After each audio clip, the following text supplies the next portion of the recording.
IVM.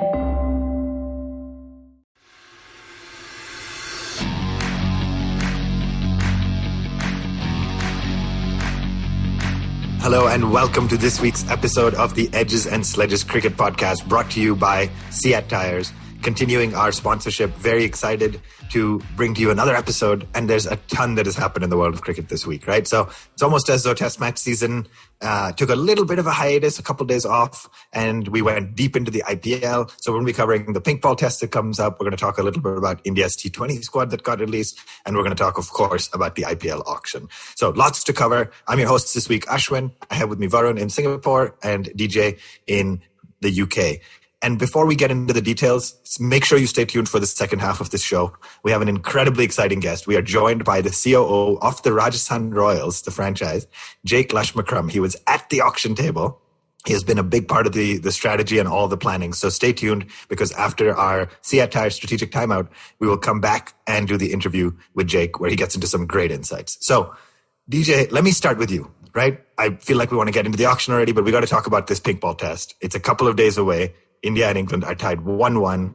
It's almost amazing how cricket fans can jump back and forth between international and local and T20 and test. But talk our listeners through kind of the pink ball test coming up and what you're expecting to see. Yeah, as we spoke last week, it's an exciting stage of this series. The World Test Championship is still very much alive. We don't know who's going to be the second team that plays, whether it's India, Australia, or England. And it comes down to the pink ball test, right? And before the series started, England would have seen this as their big chance. The ball swings around under lights. They even rested Jimmy Anderson for that game. They've got Stuart Broad. They've got Jofra Archer in the team as well.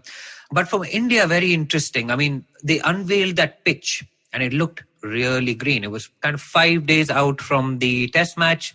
So there was a lot of chat about, is this looking like Lords or is it the Motera Stadium? I mean, there's some fantastic pictures of that stadium as well. It's got a 110,000 capacity, which makes it the largest cricket ground in terms of seating capacity in the world. Bigger than Eden Gardens, bigger than the MCG. So, I mean, the pictures coming out of the Motera Stadium, the new stadium in Ahmedabad just look absolutely incredible, right? But it comes down to what the pitch is going to do, and that's been all the chat about recently, whether it's going to spin or whether it's going to take pace. And India have brought back Umesh Yadav into the squad. Of course, the seamer was injured in Australia, so he couldn't play. He's replaced your favourite player, Shardul Thakur, Ashwin. So, and Umesh Yadav also had a good week at the auction, coming to the Delhi Capitals, which I'm sure we'll talk about later. So you've had a good week in terms of some Umesh love. But yeah, all the chat will be what the combination will be. Will we play two spinners, three seamers? Of course, Bumrah, I think, will come back. The question is, who's going to be that third seamer? Does Siraj take that spot? Does Umesh come back in? Interesting question for India. I think I'm going to pull back a little bit. I think I'd said we'll play four seamers, but I think that weakens our batting too much. So Akshar, I think, will stay in, batting at 7. So for me, it will be Akshar batting at 7. There'll be Ishant, Bumrah, Siraj or Umesh, one of the two. And of course, Ravichandran Ashwin will play that game as well. So the big toss-up for me is whether Siraj plays instead of Umesh. And I think given that Siraj was in the last game, I think he stays on. But Umesh is a good option for India in Indian conditions. But that's a little bit about the pink ball test. It's going to be exciting, man. I mean, after all this IPL chat, we'll have to flip back into test match mode pretty quickly, right? Yeah, and we're going to cover lots more about the IPL too. But Varun, let me ask you, so by the time we talk to the team, to our listeners next, the third test will be over. Hopefully, exciting poised series. But we've just also announced the India national T20 side for the T20s that are coming up right after the test matches. So walk us through that. A couple of kind of marquee changes, 2 notable omissions, and a couple of new entrants. So how are you feeling about India's T20 squad? Yeah, I'm really happy. I'm finally happy that the selection committee has just decided to play the Mumbai Indians team as a national Indian team. So I think it's fantastic that Surya Kumar Yadav, Ishan Kishan have come in. I mean, Ashwin, if I told you that Mumbai Indians is going to represent India and there's 3 additions to the team between the leadership of Virat Kohli, KL Rahul and Shreyas Iyer, would this not be the best team in the world? It's basically the Mumbai Indians and 3 other IPL captains. Yeah, exactly. That's pretty awesome, actually. Yeah, so I think good chances for India. But no, some great news for some of the Indian players. Ishan Kishan and Surya Kumar Yadav got their first maiden T20 international call-up. So very, very happy for them. Ishan Kishan, in fact, hit 173 of 94 balls in the Vijay Hazare Trophy just a few hours before the team was picked. So congrats to him. Surya Kumar, no need to discuss. We've been waiting for him to get a place in the Indian squad. Tewatia gets it as well. And for all of you thinking, hey, Tewatia just hit that one innings, I don't think that's true. I think Tewatia did it not once, but not twice, probably 3 times in the IPL. And I personally hope he gets a game out of the 5 T20s against England. I'm not 100% sure he will, though. Some notable omissions, which are a little bit on the harsh side, I would say Manish Pandey, Sanju Samson, Mayank Agarwal. All 3 a little bit harsh. None of them did enough to kind of deserve to be let go from the squad, but they also didn't do enough to stay in. Personally, most upset about Sanju Samson because it felt like in Australia, India had just about settled to say, we're going to play him at number 4, and what that's going to signal is that we're going after the bowling right from ball 1 of our number 4 batsman, because Kohli and Rohit typically score at slightly slower rates. So a little bit disappointing for Sanju. 3 more things to mention. Bumrah and Jadeja have been rested. So I think good in the overall scheme of the hectic cricket schedule. And last but not least, our boy Rishabh Panth is back in the T20 squad. So test performances, batting momentum, confidence, everything we've spoken about has resulted in this. Let's hope he and Hardik Pandya play as the lower order and just, set India on fire. Yeah, fantastic summary. It's going to be great. I mean, we've talked so much about Panth and Pandya at 6 and 7 or 5 and 6, right? So it's going to happen. We're excited. T20s will come. We will cover that in a lot of depth. The test matches are coming up. We will cover those in equally as much depth, obviously. But we're going to spend the rest of this first half of the episode talking about the IPL auction. So it's one of those things, right? Like, you think the IPL is exciting, the cricket's exciting, and yet I was talking to one of my friends who said, I couldn't watch the auction, I watched highlights. And said I later realized I was basically watching people in a banquet hall raising their paddles, highlights of that, right? So, but you know what? That's what being cricket crazy is all about. That's what we do. So, gents, what I'm going to do, we're going to cover the Rajasthan Royals in depth in the second half of the show. What I'm going to do for the rest of this first segment, there's too much to cover, too much to deep dive. We're going to go team by team, and I'm going to ask you each to give me just a quick summary and marks out of 10 for each team, just in terms of auction performance. Okay, so I'm not asking likelihood they'll win the IPL, any of that stuff. We'll cover that closer to the IPL. Just auction performance and who they bought. Okay, let's do this.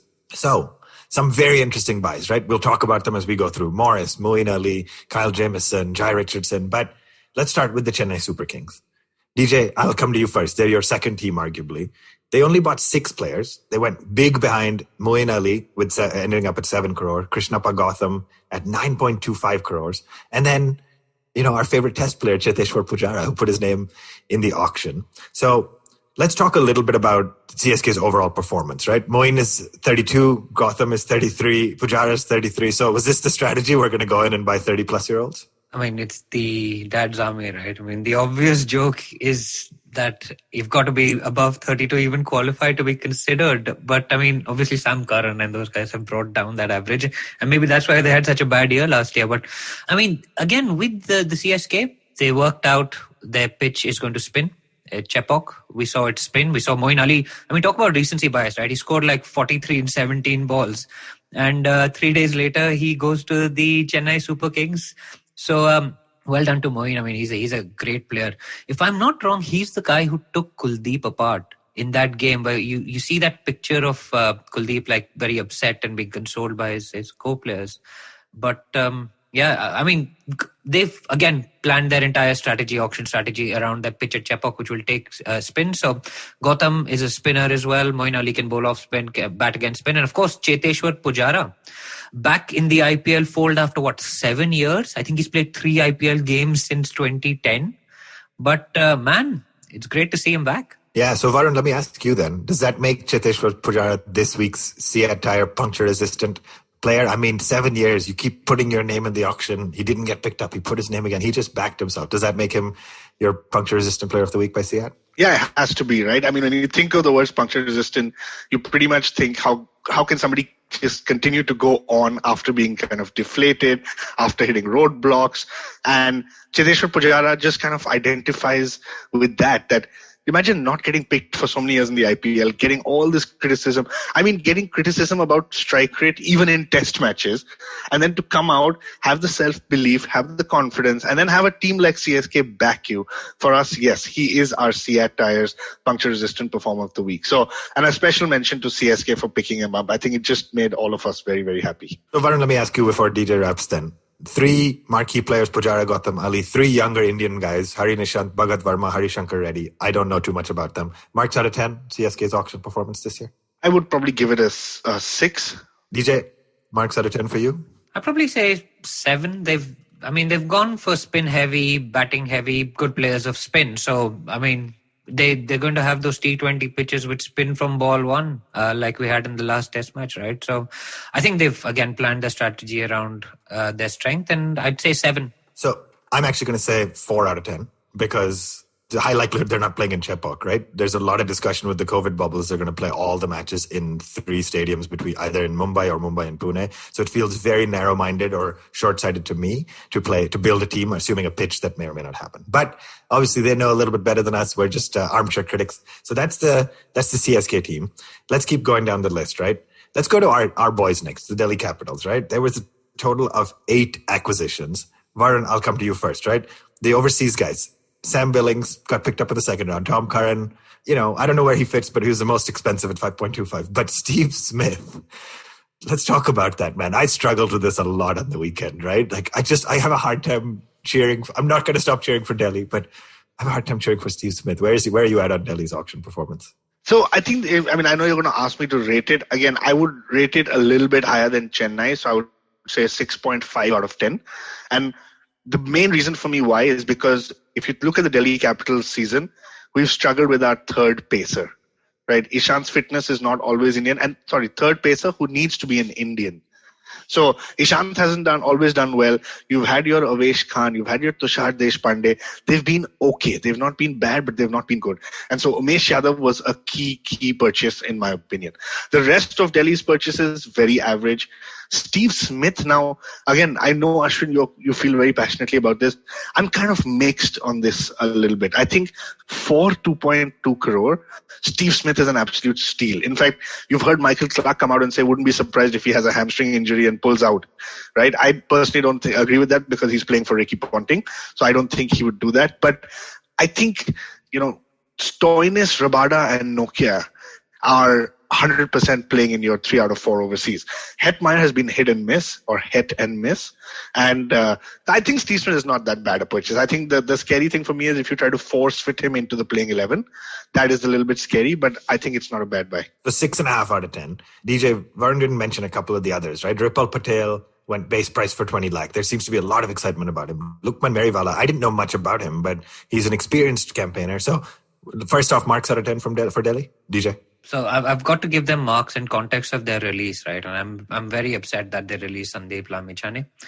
And for me, Steve Smith is a replacement for that leg spinner. Because remember, he made his test debut as a leg spinner under Ricky Ponting. So maybe they've paid that 2.2 crore to replace the leg spinner. But I don't see where he's going to fit into that lineup, man. I mean, you've got Prithvi Shaw coming back into form in the Vijay Hazare. He's just got 100 today. Hopefully he carries on. And as Varun said, my concern is that they're going to have to force fit this marquee player into the lineup, and that's going to throw the balance off.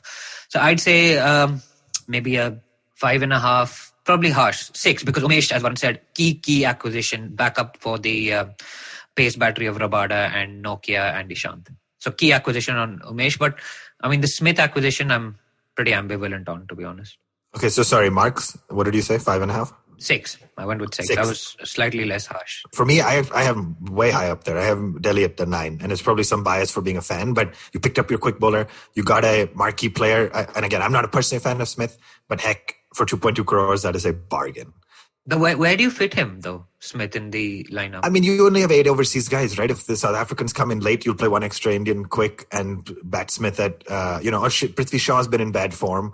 Promote Stoinis to open and bat Smith in it for. There's options, right? He gives you options. I don't think we should force fit him. But let's keep going. Otherwise, we'll be here all day. Varun, Mumbai Indians. They picked up Adam Milne for 3.2 crores, Nathan Coulter-Nile for 5 crores. They picked up Piyush Chawla, which was a little bit of a surprise for me. And I always think it's interesting he's marked by CricBuzz as a bowling all-rounder, but he's just more of a bowler to me.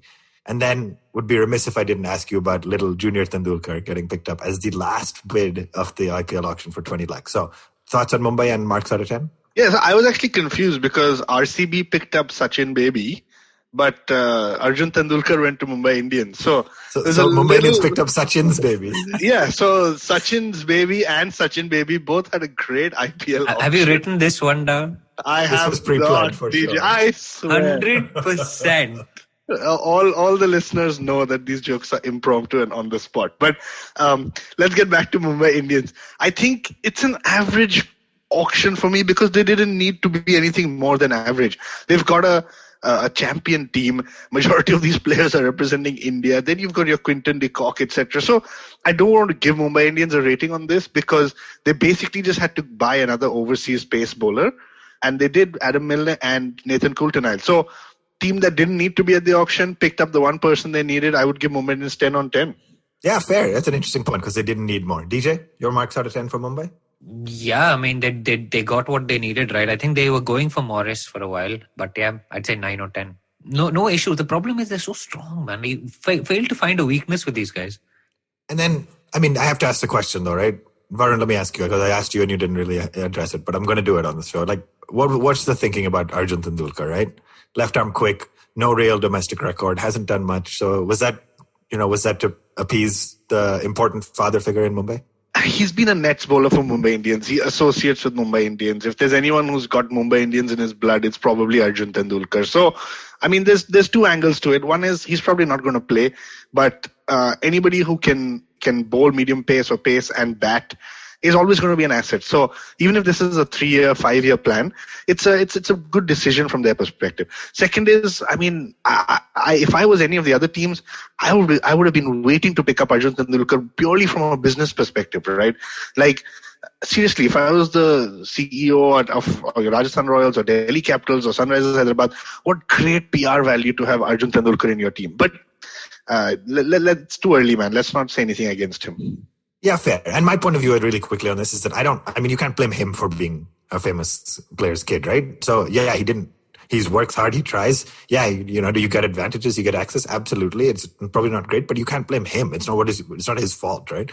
So, all right, DJ, Kolkata Knight Riders. They felt a little bit passive in the auction. They weren't too vocal early on. They didn't do too much, but they kept kind of swooping in and getting these bids. And so I would say, so Shakib Al Hassan ended up going 3.2 crores. Which, Varun's point, business buy, right? Like being the Bengal team, being the Kolkata team, you can bring in probably a lot of fans from Bangladesh. They ended up picking up Karun Nair, Harbhajan Singh, Ben Cutting, all these guys just for their base price. Pavan Negi for 50 lakhs, and then a couple of other guys. But auction marks out of 10 for KKR from you? I think they had a pretty good auction, actually. Shakib returns home to the purple jersey. And I think it's a mark of the decline, really, of Sunil Narayan, right?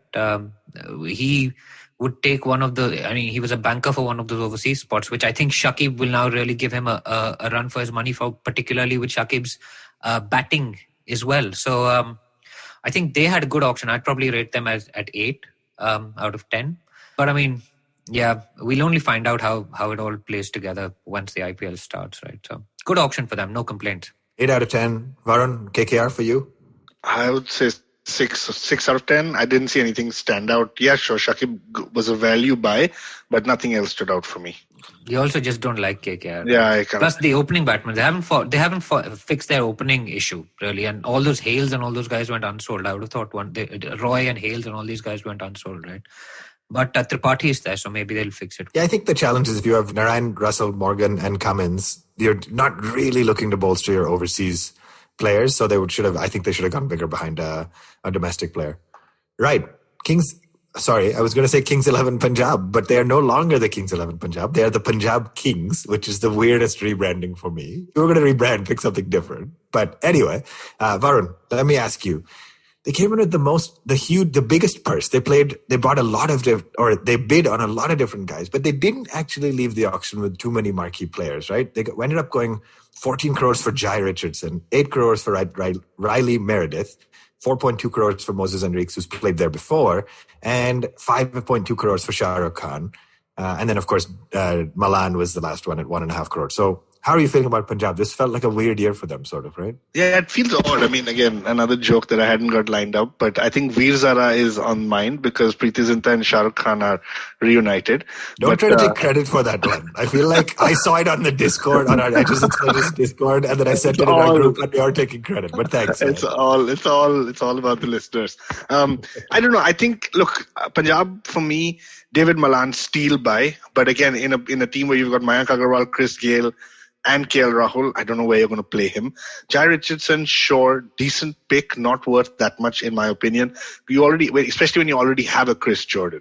So I have to be honest, I haven't heard enough about Riley Meredith. So we're going to have to wait and watch. The thing with Punjab is they've got some stars in their team already. Whoever comes in, whichever 2 or 3 new people are added to that playing 11, I just hope they can help them to kind of get past the line on those close margin losses that they had last year. So, I mean, again, from my perspective, probably a 7 on 10, 6.5 on 10, I would say. EJ? Yeah, 6.5, 6 probably. I mean, Jai Richardson, I think, replaces Sheldon Cottrell, who had a bit of a shocker of the year last year. Mujib's moved on as well. He's gone to Sunrisers. So, yeah. They will again struggle to fit Gayle into their squad with all of these overseas players, into their 11 with all of these overseas players. But they've got options, right? So I'd say 6.5 or 6. Yeah, I mean, I was pretty underwhelmed. I was like 4 in the 4 range again for Punjab. Just not good enough for me this time around because they bid, but they kept losing. And anyway, it is what it is. Let's move to the Royal Challengers Bangalore. They again had a very interesting auction, right? 2 of the most expensive, none of them were the most expensive, but 2 of the top 4 most expensive players in Glenn Maxwell, 14.25.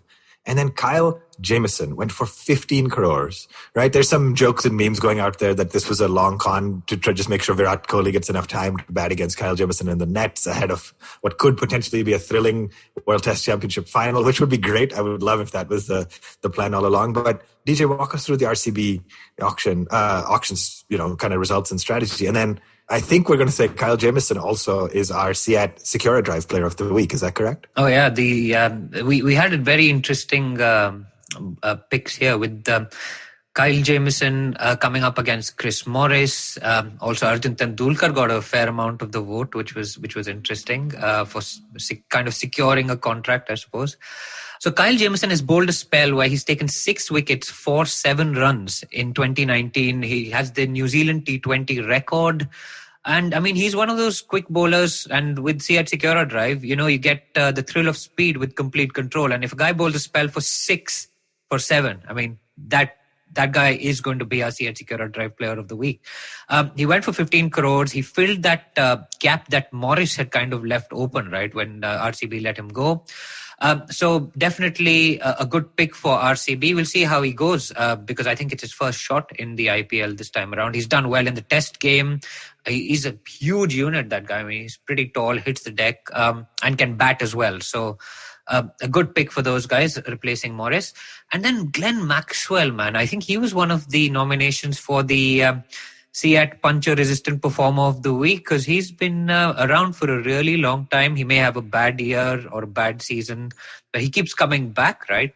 So he, again, went for lots of money. And, I mean, that middle order, if Maxwell, De Villiers, Kohli, all of these guys get together, you could have some fireworks at the Chinnaswamy. Yeah, so I'd say they did well. They've used a lot of their purse, but they did very well in the auction. So I'd say a 9 for the Royal Challengers Bangalore. Very interesting. Varun, Glenn Maxwell, was that just brilliant marketing from him where he basically put the message out in the ether saying, I would love to play with Virat and Abia, and it happened? I think so. I would think so. I think it's interesting. I'm sure a lot of players do have chats with teams prior to the auctions as part of their own auction strategy. We're going to hear more about that in the second half of this show. So it's an interesting one. Honestly, I rate RCB's auction as the best. I think in a team where you don't know who are the 4 overseas players, you now brought in a Glenn Maxwell because once AB and Kohli get out, that's it. The team is done. So you've got somebody to manage the last 5-7 overs, and he's definitely going to play. So for me, I think they had the best auction. I would give them an 8.5 on 10. Despite the best, you're not giving them 10 out of 10. So harsh critic. Thank goodness you're not my school teacher. You were never my school teacher. All right. Royal Challengers We finished wrapping up about. So let's talk the last 2 teams. Sunrisers Hyderabad.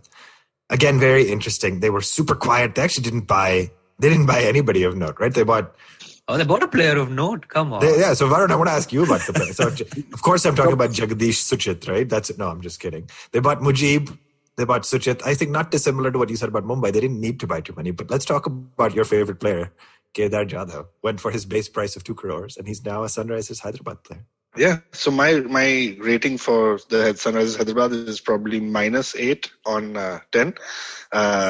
They should definitely get negative rating for doing that. I think it's unbelievable that Kedar's career just keeps going on. I can't believe he keeps getting picked. No, nothing. But on a serious note, nothing against the guy. I think for the Sunrisers, he is actually a great pick. I don't think their overall auction went very well. They picked up only 3 players, Mujib, and you've already got Rashid in the team. So overall, very average auction. But that one pick of Kedar allows you to have somebody who can bowl 2 overs, allows you to have a strong kind of Indian player with international experience to come in maybe at number 5, 6 or 7 and hopefully steady the ship. So all jokes aside, I think he was a good buy for Sunrisers, but nothing else to talk about in the auction. So marks out of 10 then? 1. 1. We're giving 1, not -8. Yeah. I'm going to give them like a 5 out of 10. I think they're not great. DJ, just quickly, marks out of 10 before we wrap up this segment. I'd say 7. Mujib's a good buy. And bowling with Rashid, I think he will be a force to reckon with this series. So this IPL. So definitely 7 for me out of 10. Okay. And so just no analysis because we're going to spend the second half talking about the Rajasthan Royals, but just give me your marks out of 10 for the Rajasthan Royals. They picked up Morris, they picked up Dubey, Sakaria, a couple of these. Varun, quickly, just marks out of 10. I would say 8. Pretty good picks with Dubey, Morris, and Mr. Fazul. DJ? Also, I don't know if you guys are watching the auction, but the auctioneer kept calling him Mr. Fazul Rana. and I had to look up from my couch and say, who are they talking about? Who's Mr. Fazul Rana? Who's Mr. Fazul Rana? Sorry, DJ. No. I'd agree with 8, man. And talking about auctions, I mean, the fascinating part about the second half of the show is going to be Jake is actually sat at the table, right? And like I get super excited even when like I'm bidding on something on eBay and the price is going up and I have to decide whether to make another bid or not. I don't know how this guy did it, man. I mean, just incredible second half coming up. But I'd say 8 out of 10. They went for the right people. They filled their the holes in their team, and man, they're looking like strong contenders. I know we don't want to get into it, but their team looks good, dude. Yeah, we're going to get into it a lot in the second half, of course. So I was tabulating scores. Interestingly, the average of our scores, RCB did the best at the auction, which was interesting. I don't think I would have said that going in, but that's how these work. Mumbai Indians did second best, and then at the bottom was Sunrisers Hyderabad, because of Varun's 1 because just Varun's trying -8 average down. I didn't put in -8. I put in 1, but let's go with that. But 1 is so harsh. 1 is a little harsh, just because of okay there, but we'll go with it. We own it. But great chat, lots to discuss. We could spend all day talking about the IPL auction, but we're going to take a quick CEAT Tire strategic timeout. We will be back with a fantastic interview with Jake, so stay tuned. The COO of the Rajasthan Royals coming up after this CEAT Tire strategic timeout. Hello, everybody. Welcome to another great week on the IVM Podcast Network. If you aren't following us on social media, please do. We're IVM Podcasts on Twitter, Facebook, Instagram, and even LinkedIn, where we're starting to put more stuff on. We'd like to thank our sponsors very quickly this week, thewholetruthfoods.com, Storytel, and CEAT. We really do appreciate your support. And we had a great week on the network this week, so tune in for some sweetness with our hosts Sadaf and Archit as they hone their sweet tooth and talk about candies. The famous, the healthy, the traditional, and international. Check out Naan Curry, you'll enjoy it. On last week's episode of The Note, Maruk and I spoke to TV presenter and columnist Veer Sanghvi, who analyzed the 2 years of the second term of the Modi government. As China and India signed the disengagement agreement along the LAC, Lieutenant General Dr. Prakash Menon and Manoj Kewurmani joined Suyash Desai to discuss the process and the consequences it will have on the nation and in world politics. Dr. Anton Harder joins Hamsini Hariharan on States of Anarchy to discuss India's right to a seat at the United States Security Council. Ashton Doctor talks about duty, how individually it binds us and how as a society it is liberating. Check out The Habit Coach with Ashton every day. Great show and great fun to listen to that. On Football Show to all the boys to talk about their loves and sorrows for teams and their current ranks in the world of football. And also do remember to check out Cyrus Says. We had a great week last week. We had Amol Mazumdar, the ex-cricketer. We had Rocky and Mayur. And we did the Valentine's special with Aisha and Kunal. Great fun. Do check it out. I'm sure you will enjoy that. And with that, let's get you back to your show.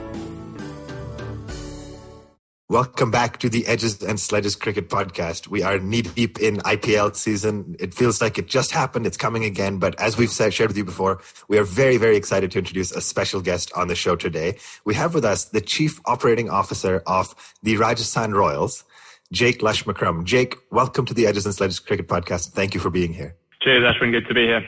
So tell us a little bit about you. We're obviously big IPL fans. All our listeners are. We're incredibly excited to be able to talk to somebody who's been at the auction table.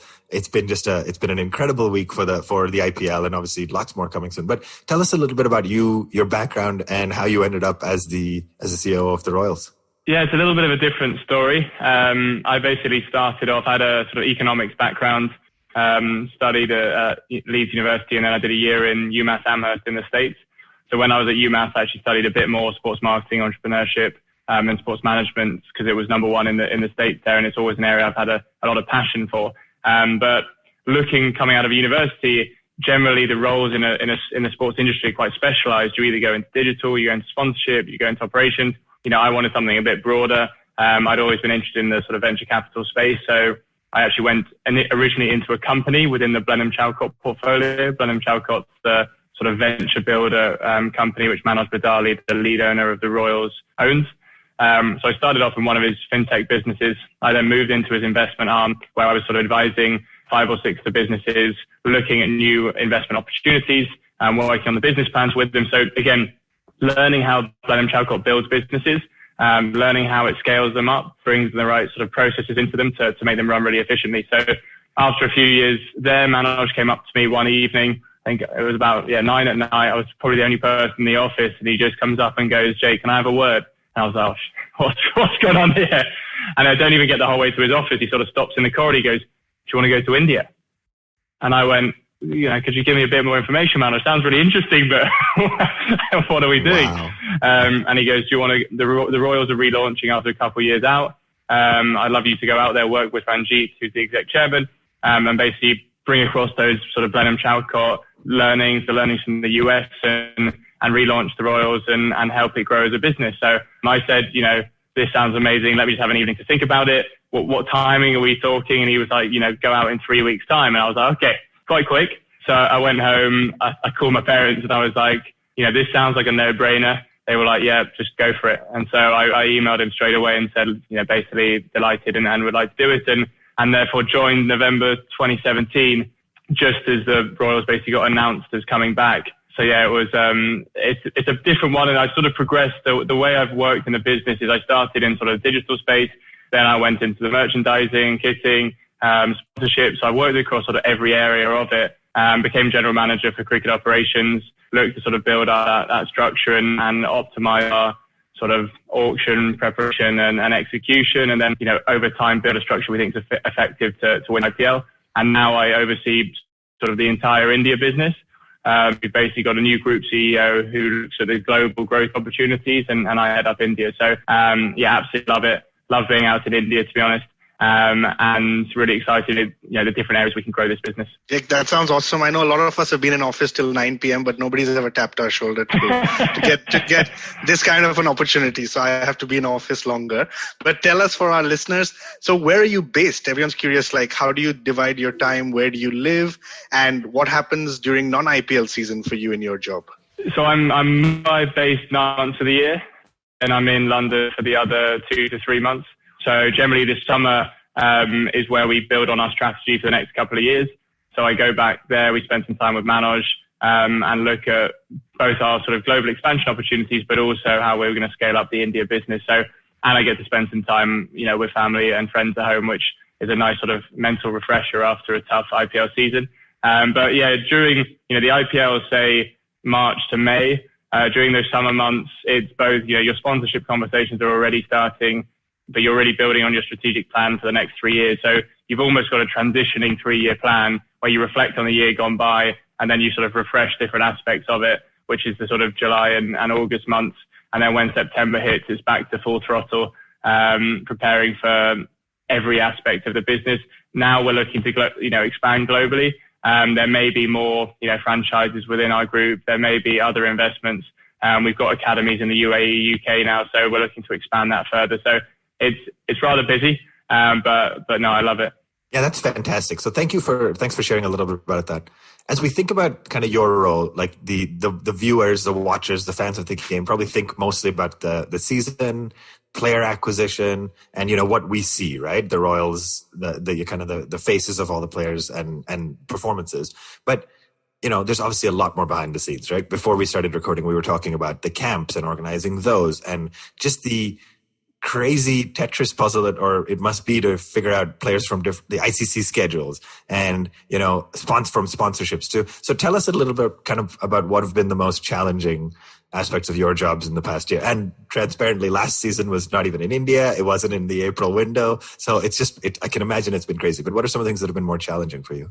There's a huge amount of challenges. But I think that's why we love the IPL and why I love it, because every day there's a different challenge. And whether it's in my first year, having, let's say, some very challenging conversations with our kit manufacturer, who was trying to say that, it's not going to be delivered on time. And, the two things players care about more than anything is their kit and their food. And so if you don't sort out both of those, you're in trouble. And so, that's sort of welcome to India, having to manage those different level of communications. I think over the years, you learn, how to build a team here, which has been really exciting. And sort of get really talented individuals involved who can challenge each other. So, just the central challenge has been sort of restructuring the business and building a team that we think can scale globally and be sort of matched up against the leading teams in the UK and the US. I think, last season, massive challenge, shifting last minute to the UAE, COVID protocols, building a bubble that's as engaging as possible, getting the right tech innovations involved. And it's really important that when we talk about tech innovations, it's not how many can we do, it's how can we execute the ones we do really effectively. So when we talk about the straight bat that we use, that we stick on the bat and it measures the impact speed, the angle, what is really powerful for is when a coach gives a player some advice. So say change your bat angle by 10 degrees towards first flip. What he can then show is how the impact speed has changed because of that. So by a player immediately seeing that data, they're like, okay, I take it on board and I implement it. So, a lot of teams might try and do 10 different things and they'll do them all badly. What we try and do is do 3 things, but do them really, really well. And then otherwise it's just during the season, making the atmosphere as positive as possible. Yeah, we came bottom, but we had 2 points off third, but I don't think we could have done much more off the field to help our team succeed. We did sand dune buggy riding. We had tennis, we had beach, we had laser tag. I think we're the only team to do that a couple of times. We just looked at how we can sort of mentally stimulate the players as much as possible, give them as much distraction off the field, and make it as good an atmosphere as possible for success. And the IPL is all about the margins. And unfortunately, we didn't win those margins enough in that tournament. But there's a huge amount of challenges. I could talk for hours about the various different ones across the business, but I'll leave it to that for now. Yeah, very interesting. And again, you've already shared a lot of things we don't think about or don't notice in the day-to-day, but, the behind the scenes must be absolutely phenomenal. So, let's talk a little bit about why we're here, why we're talking this week. And it's the auction, right? It's just happened. A phenomenal auction, I'd say, for fans to watch, some big purchases by the Royals. And we'll get into all those, but I want to just kind of first ask you a little bit about the model of the auction, right? So you've obviously said you are from the UK, you lived in the US, you studied sports in both. I can't think of a league that has a similar model, right? Mega auctions every, let's call it 3 to 4 years, the auctions in between, the bidding, the purse caps. Obviously, it's a little bit of a hybrid, but talk us through how the model existed before you joined the Royals, obviously, right? They've been doing the auctions for 12 years, but talk us through how you and the franchise feels about the auction as a model. Is there a world where you would, you've talked about more trades, off-season trades, during season trades, things like that, or have we just gotten used to it? And are you guys fans of the model of the auction? I think the overall structure of the auction is one of the reasons the IPL has been so successful. It means that you've got competitive teams. It means that you can't have teams that are continuously just dominating others. It means that every game means something, That means you get the maximum viewer numbers over the entire season. It means you get the biggest media rights. It means that we can then continue to invest in the grassroots cricket and expand, and develop cricket in India, which is the core sort of purpose of the IPL. And I think we've seen that through India's first 11s in the various formats, the impact the IPL's had. So I think the auction structure is a really good one. Whether we could have one extra retention here or there is a question. I think we could look at, is 3 the right number? But I think having that refresh every 3 to 4 years is really powerful. I think the actual event itself is extremely exciting and engaging. I still think we can do more to get fans closer to the action on auction day. I think, we can step it up a notch. I think given COVID this year, it was amazing just to do it, how they did it. I certainly got tested enough building into that auction. But looking ahead, I think we can be a bit more innovative with how we make the auction a bit more of an engaging event. One change we would like to make to the overall auction structure is through the empowerment of how we develop young Indian players. So can we have, whether there's a number unlimited, but can we have, say, 3 under 21 Indian automatic retentions on top of everyone else you retain every 3 to 4 years? So that means you look to develop 3 to 4, under 21 players. They may not play in those 3 years. You're investing in them, and then you could retain them at the end of the cycle. That then leads to bigger investment in academies across India, which then benefits greater grassroots cricket. So that's one thing we'd love is if it was 3 retentions for above the age of 21, and you got 3 for under the age of 21 as well. Because otherwise, we're going into a cycle next year where we could retain 8 to 9 players in our team because we've got serious high quality, and we've got players like Rian who we've developed over the last 3 years. You've got players like Kartik Tyagi who's just coming through. You've got Jayeswal. You've got so many young individuals that we invest a huge amount of money in, and then at the end of the cycle it could be bought by someone else for X amount. So that's one tweak, but overall the way it's structured and the way BCCI and IMG did that in year 1 has been immense on making this competition so competitive and so enthralling. Jake, it's DJ here, and this is a very, very interesting aspect of the auctions, as you just mentioned, because we had a question from our listeners. We put out a call for questions, and we got lots and lots of questions. But one of them was from Sudeep Dwivedi, who asked, why doesn't Rajasthan Royals go aggressively for marquee Indian players in the auction? They are actually tilted more towards the newcomers. Now, obviously, you've talked about the investment that you make in the newcomers. But is there a reason why you wouldn't bid more aggressively for the, so to speak, marquee Indian players at the auction? Of course, you've picked up Shivam Dubey in this one, who's a great pick for you guys. Yeah, I think the challenge we had in 2018 was that we weren't allowed to retain. We only had the option to retain 1 or 2 players, whereas every other franchise was able to retain all their best Indian stars, which meant there were very limited number of sort of leading Indian individuals in it. So we managed to acquire Sanju Samson in 2018. But in terms of other sort of Indian national stars, they just weren't available there. So that sort of set us back a bit in this cycle. We'd love to have more sort of Indian leading talent in our team. What we have done instead is we've developed the next generation of the Indian team.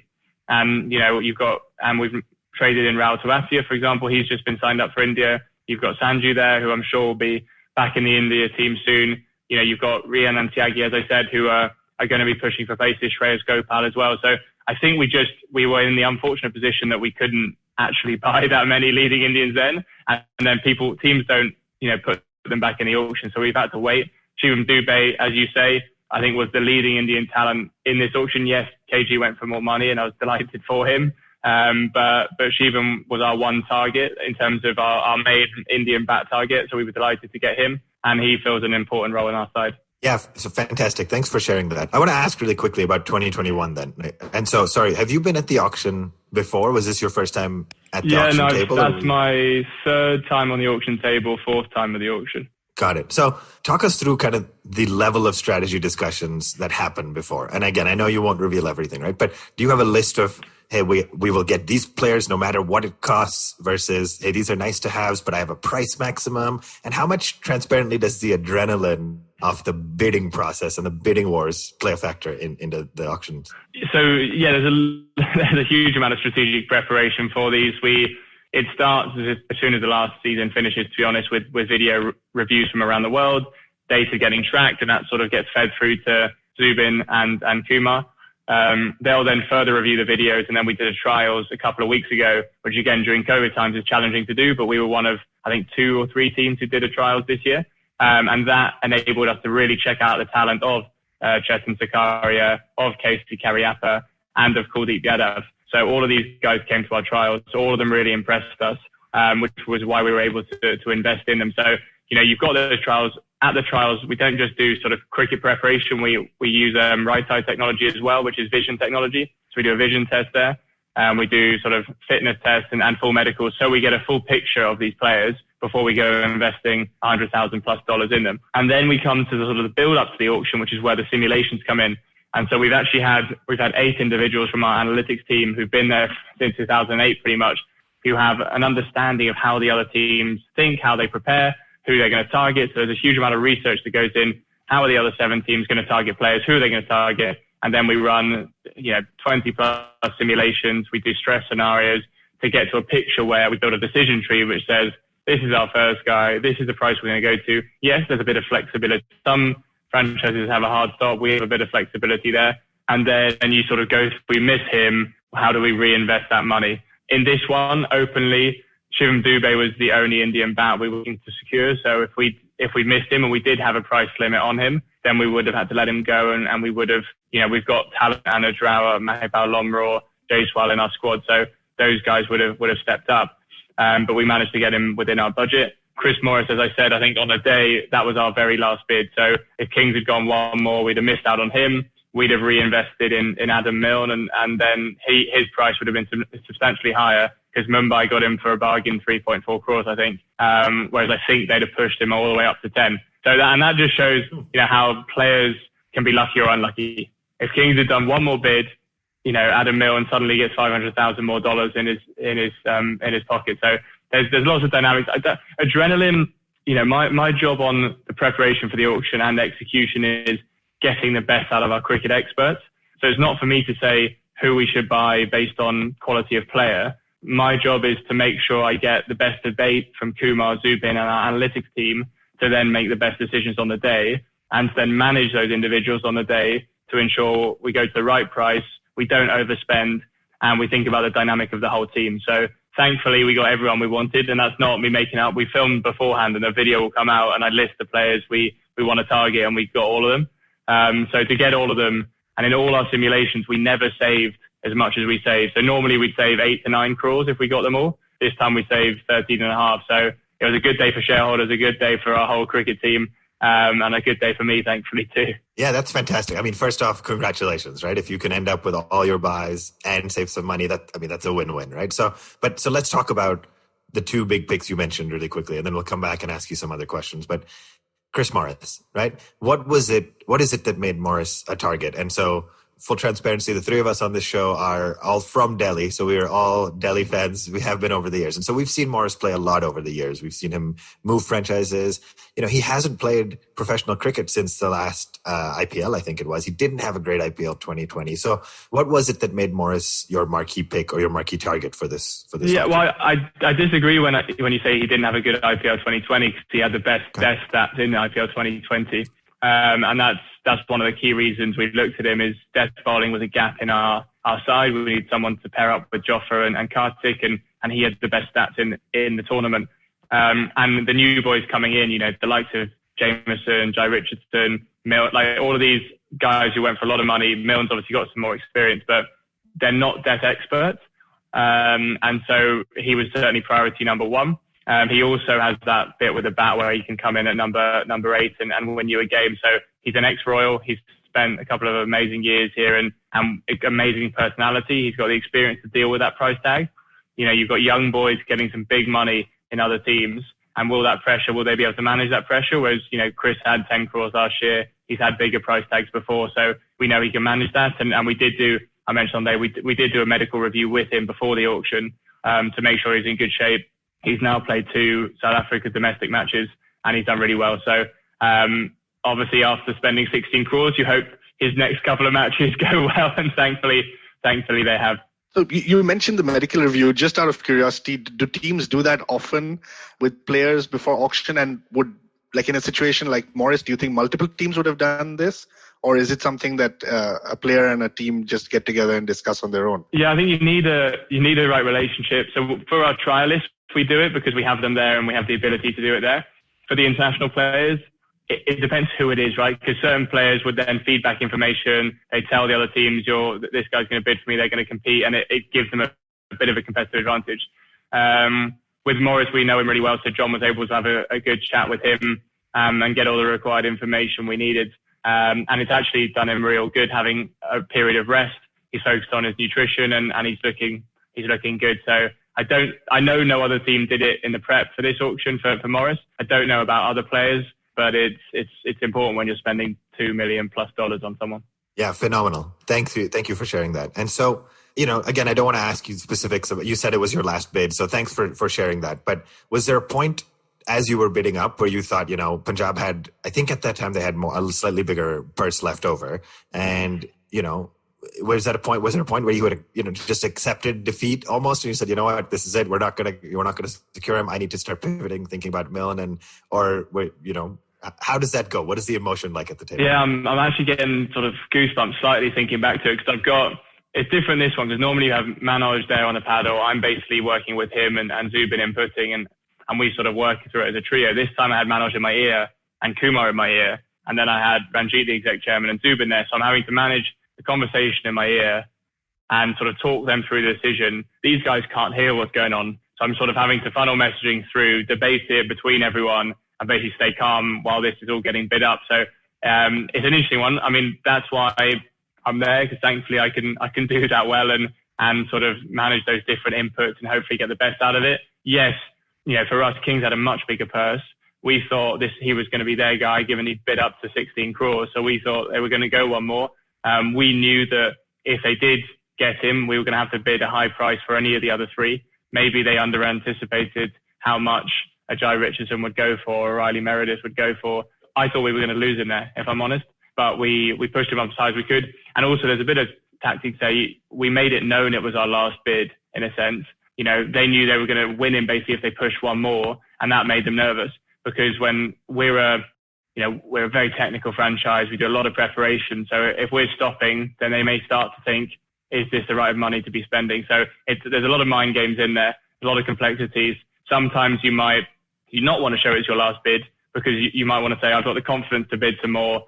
So you never know what people are trying to say. We've got people sort of looking at their body language, looking at their sort of what they're trying to say to each other, trying to get as much knowledge as possible.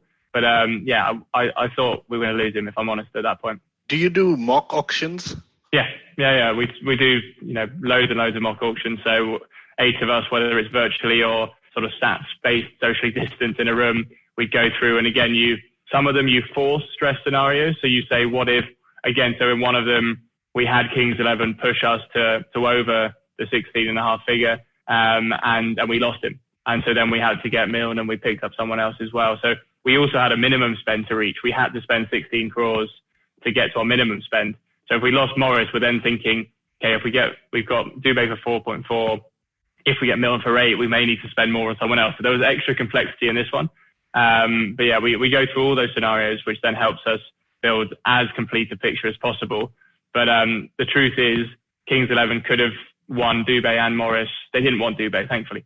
They wanted Shahrukh Khan, but they could have won them both by pushing us to too high prices. And then we're in a position where, we don't get our targets. We get players we think are slightly worse. Yes, we save a bit more money, but we need to build a team that's going to win the IPL. Yeah, fantastic. So we could clearly, as you've gauged, spend all day talking to you about this, because it's really great insights, but I want to make sure I'm respectful of time. So we'll hit a few more questions, right? Let's talk about 2 of the bowling purchases, right? The overseas Mustafizur Rahman and the local Chetan Sakaria, right? Were they both, it sounds like nobody was a surprise purchase for you, right? They were both on your radar. I mean, arguably Fizz as 1 crore is a steal, right? So walk us through the thought process for both those guys. You already have such a strong, quick bowling core, if you will, between, Archer, Bunadkat, Tyagi. So walk us through the thought process for those 2. Yeah, so Fizz to start with, Fizz was an interesting one, because there was an unavailability point. We didn't know going into the auction where that would be, or just before it. And then before the auction started, we got confirmation that he'd played, all the way up to May 19th, I think. as long as he, requested that from the Bangladesh Cricket Authority, Association. So we knew, therefore, that the other franchises were aware of this information as well, but we knew we could probably get him undervalued. We also knew, yes, he might only be there for 12, 13 matches, but he could play a really important role. And for us, again, he was that number 2 bowler in the auction in terms of quality across the board. So, we were delighted to get him at base price. We could have gone a little bit higher for him, but not hugely. We're really happy to get him on board. And he was someone we've wanted, in the whole build up, we wanted to get him. We were a bit nervous about unavailability, and then got that clarity and so could execute. And then Chetan, again, he had fantastic stats coming outside Mushtaq and was bowling well. Zubin really liked the look of him. And then he came to our trials, great personality, again, performed well at the trials. And his story, this isn't why he bought him, but his story's another amazing one of the IPL. And I said to my management team today, when I shared it, he lived in a room with 5 of his family. His brother really sadly committed suicide a month ago, during the side Mushtaq Ali. And his parents didn't tell him because they didn't want to distract him. So I had, some of the players of his team knew, but they had to keep it back from him. So, his story is another one that the IPL brings up, and it's why, it's why we do this, right? That when we look at our vision for us as a business, it's not just about cricket, it's how do we transform Indian society through cricket. We should be proud of what we do as an IPL by investing in this talent, by changing lives. It's not just his lives, it's not just his families, it's his whole network. So as a player, fantastic. As sort of all the other factors involved in his life, it's so great to see that impact you can have. And I spoke to JD yesterday, and he just said he couldn't deserve it more. And he's just such a humble personality. So I'm excited to meet him again and have him as part of the squad. Yeah, outstanding. Thank you for sharing that. Obviously, I didn't personally know about his brother, and so, we're obviously sorry for his loss, but it's that human angle, right? You're talking about the sports person. We spent all day talking about the 15 crores, the records, but for the younger players, for the lesser known players, it's that human angle and what you do to transform their lives. So just phenomenal. Thank you for sharing that as well. Right. I have to ask you the one bigger one before we go, and then we'll wrap up with some listener questions. But a huge change in skipper this year, right? Like, it's a big decision to change your captain, let go. Obviously, as I mentioned, from a Delhi Capital standpoint, Steve Smith got picked up by them. So, what is the Royals' thought process been? Sanju obviously was a great asset last year. He got picked up by the Indian side coming out of the IPL. But would walk us through the strategic thinking to switch over to Sanju as captain and release Steve Smith? Yeah, I think that the first thought was around the rebalancing of the side and investing in that second overseas seamer, trying to plug that gap we had, which was around death bowling. So it was almost given that restructuring, Steve at 12.5 crores, probably wasn't the right fit for the side there. So it was more, firstly it was around that release, and then it was, who is the right person to lead us forward. And all of us, unanimously felt it should be Sanju. He's got natural leadership qualities. You should see him before a game at the back end of the tournament, the way he's able to just get everyone to relax. He has a bit of a joke. He sees a dynamic. He sees some players are a bit stressed, and he just puts an arm around them, says something funny and entertaining, and sort of enables improved performance. So he's got that natural side. He's obviously, an incredible player. When you hear the sound of the ball off his bat, it is something different. Like, until you see it, hear it, is just something different. So he's got those qualities. But also, again, he's been with us for 8 years. So he's a true Royal. He understands what it means to be a Royal. His first thing he said to me when we told him we wanted him to be captain was, we just need to make sure we treat everyone in the franchise exactly the same, which is what we do. But he just said, I want to make sure that everyone who's not playing feels as part of it as possible. They are the most important people in this franchise, and that will help us be successful. So we're here to develop him. It's a long-term project with him. We don't expect him to get everything right in year one, and that's what, Kumar and the team have, to develop him. We're going to give him a leadership program to learn from other captains, learn from other sports, try and enhance sort of his experience as much as possible building into the tournament. Because again, it's always, what can we do more? How can we help Sanju more than anyone else? So, we think he's the right individual, the right leader, and the right personality. So we're delighted I'm delighted with everything I've seen so far from him over the last couple of months. I'm really excited to see how he builds into the season.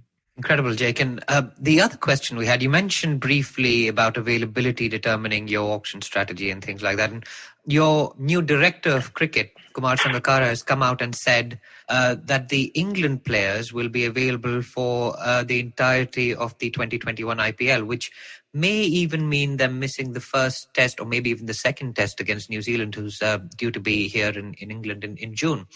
Do you see this becoming more of a trend, particularly with, I mean, of course, there was all that discussion around the IPL in the early years, but do you see an IPL window actually opening up, particularly with the 10-team IPL in the works for next year? So your thoughts on that and how much availability plays into your auction strategy as well?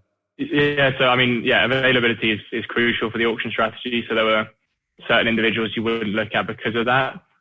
It's correct that, basically the England players, if they're playing in your starting 11, will be available for the whole thing.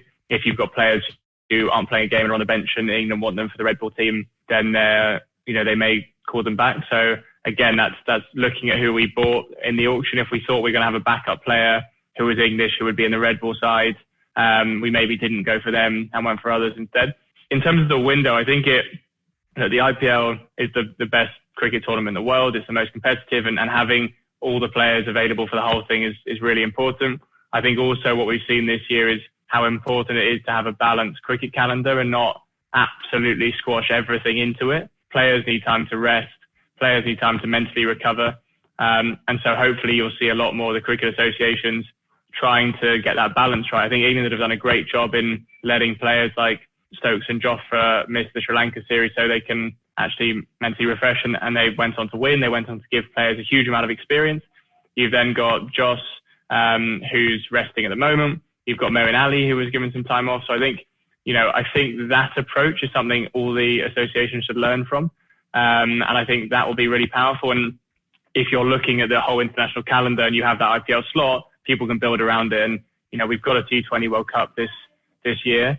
And so with that coming in, you can see why England want their players to play in the IPL. That's great. And again, Jake, as I said, we could probably spend all day talking to you. So I want to be respectful of your time. A huge thank you for coming on the Edges and Sledges Cricket Podcast. It has been a delight to not just chat with you, but get a little bit of a peek behind the curtain, understand how the team functions, the strategies work. So all the best for a fantastic 2021 season. I know the team looks very, very balanced. We will be watching closely. For our listeners, we'll be doing a few other episodes with the Rajasthan Royals and just, giving some really cool insight into the team, the operation. So we're looking forward to that. And Jake, who knows, maybe we'll have you on after the final to celebrate Rajasthan's victory in IPL 2021, right? That would be nice. That would be a nice change to last season. Yeah, absolutely. So thank you very much again for joining us on the show. Have a great 2021 season.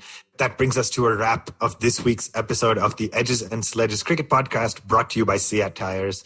As always, you can find us at One Tip One Hand on all social media. And again, we have a great contest going and a giveaway in partnership with CEAT. So DJ, do you want to walk our listeners through how they can participate? Yeah, thanks, Ashwin. And as always, this is the hashtag #BatWithCEAT giveaway for February 2021. Our friends at CEAT have kindly agreed to give away one bat every month. So for the month of February, the question that you must answer to be entered into the draw is, before the first test against England that India lost, when was the last time India lost a test at Chennai? Name the opposition and give us the year. The winner must have an Indian address. We've got lots of answers. Write into us on Twitter with the hashtag #BatWithCEAT, and you will be entered into a draw to win a CEAT cricket bat. Back to you, Ashwin. That's it. Thank you very much for tuning in. Big third test match coming up. Lots of IPL fever. We will be back with you next week.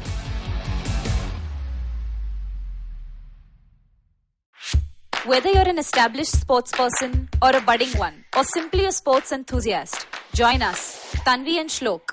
We are two passionate pro badminton players talking policy, mindset and everything sport. So tune in to The Millennial Athlete every Monday. Only on the IVM Podcast Network. Trust us, it's gonna be lit. Want to learn something new and have a few minutes to spare? Well, then go for the Traveling Professor's Diary, where I, Siddharth Deshmukh, the Traveling Professor, will help you glean from all the insights that I've gained from wherever I've traveled, learned, taught, and repeated. Join me every Tuesday and Thursday on the IVM Podcast website, app, or wherever you get your podcasts from.